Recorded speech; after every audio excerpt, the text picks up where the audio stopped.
Hi, this is Jason with the National Weather Service here in Peachtree City. Thank you guys for joining us today for our weekly weather briefing for the week of Thursday, September 12th, 2019. So for the highlights, we do have record highs out there likely today and then possible again on Friday. Then we're going to turn our attention to the tropics. They're getting active once again with a system that we're going to be watching closely through the weekend. And then finally, the drought conditions have returned to the area with the lack of rain. We do have D2 conditions that have shown up at some locations, and we'll be showing you those on a map too. Let's start off with the current conditions, though. We have high pressure remains in control of the area, which has been the case for a while now. A lot of areas just not receiving the rain that we need for this time of year. We did get some rain the past couple days, but overall, over the past few weeks, with Dorian passing off to our east, we just haven't seen the rain across the area. So high pressure remains in control. Best rain chances the next few days will be across the northern tier counties. And that's outlined in these two maps here. You can see for today and Friday, we're looking at 20 to 30% chances north of Gainesville to Rome line today, mainly that Dalton to Blairsville area, looking at 20 to 30%. We expanded a little bit on Friday, getting a little bit better moisture in the area. So even for the Atlanta metro, we're going to be looking at 30% chances, getting up to close to 50% chance as you get up into the northeast mountains. Still dry for central Georgia, though, through Friday. As mentioned, we still have the high temperatures that have been quite hot across the area. We've already set numerous records this week, and additional records are possible. This is for Atlanta. You can see the record high today is only 94, and we're forecasting a high of 97. Likewise for Friday, could be flirting with another record.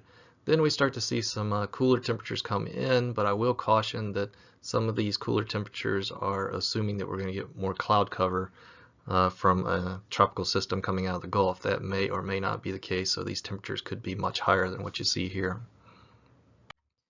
Here's Rome. Again, high of 97 for today is forecast. The record high is 96.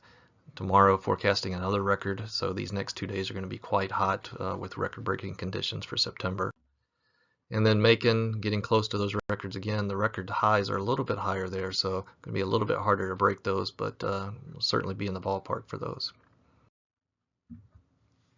So with the hot temperatures as a contributing factor, along with the lack of rainfall that we've seen, the latest drought monitor for Georgia, we've seen the D2 conditions develop across portions of the metro area, and in fact the D1 and D0 conditions have expanded across Georgia as well, but we're getting into a severe drought period, as you can see from Coweta to Fayette and Clayton counties and eastward.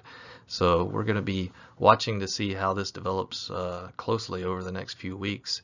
Should we not get the tropical conditions, if it should take that more northward path, then we would continue the dry conditions, and these conditions would be exacerbated with next week's drought monitor. So we could actually use the rain. We don't want the wind or anything like that associated with the tropical system, but we certainly could use the rain across portions of the area.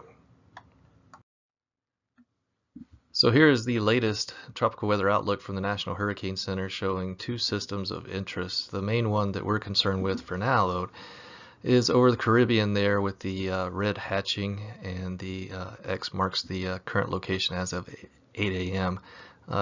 National Hurricane Center is expecting an 80% chance of cyclone formation in 5 days. Now, you can see the large area that expands as you go over Florida, so just a lot of uncertainty right now in the path of whether it goes to the north, say closer to the Bahamas like what happened last time, or whether it tracks westward across portions of Florida and into the Gulf, which would affect us more. So that's why you see that wide variance as you get later in the period. So we're going to be watching that one closely. But again, big thing here is there is a high chance for this to develop into a tropical cyclone here in the next several days. So we'll be watching that closely.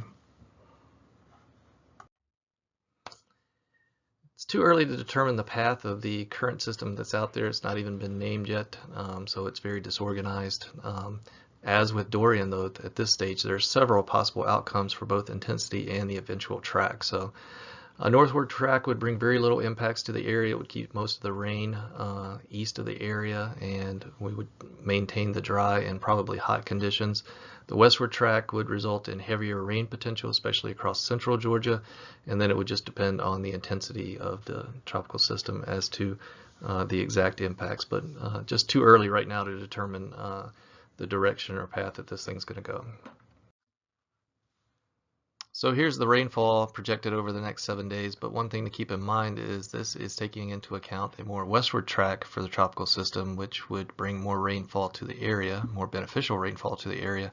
So these 2 to 3 inch rainfall totals you see, they could just as easily be a lot lower than this. As a matter of fact, we could be almost dry across many of these areas if the tropical system should go north instead and take more of a track like what Dorian did. And as we saw with that, it drew some drier air in on the north side and kept us dry for most of the period. So, you know, for now, this is what we're going with for the higher rainfall totals, but this could certainly change.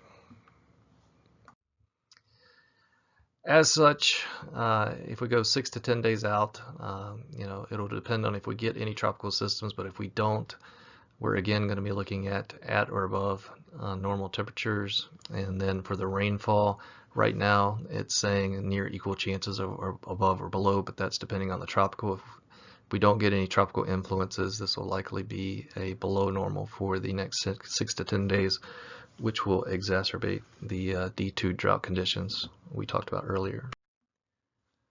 So in summary, it's hot out there. Record highs likely again today and then possible again on Friday. And then we're going to be looking at the tropics as they get a little bit more active going into the weekend, watching that main system currently over the Caribbean and whether it tracks westward or northward, which is going to heavily impact what happens over our area through the weekend. Either we're going to be dry and hot, or we're actually going to get some much needed rainfall.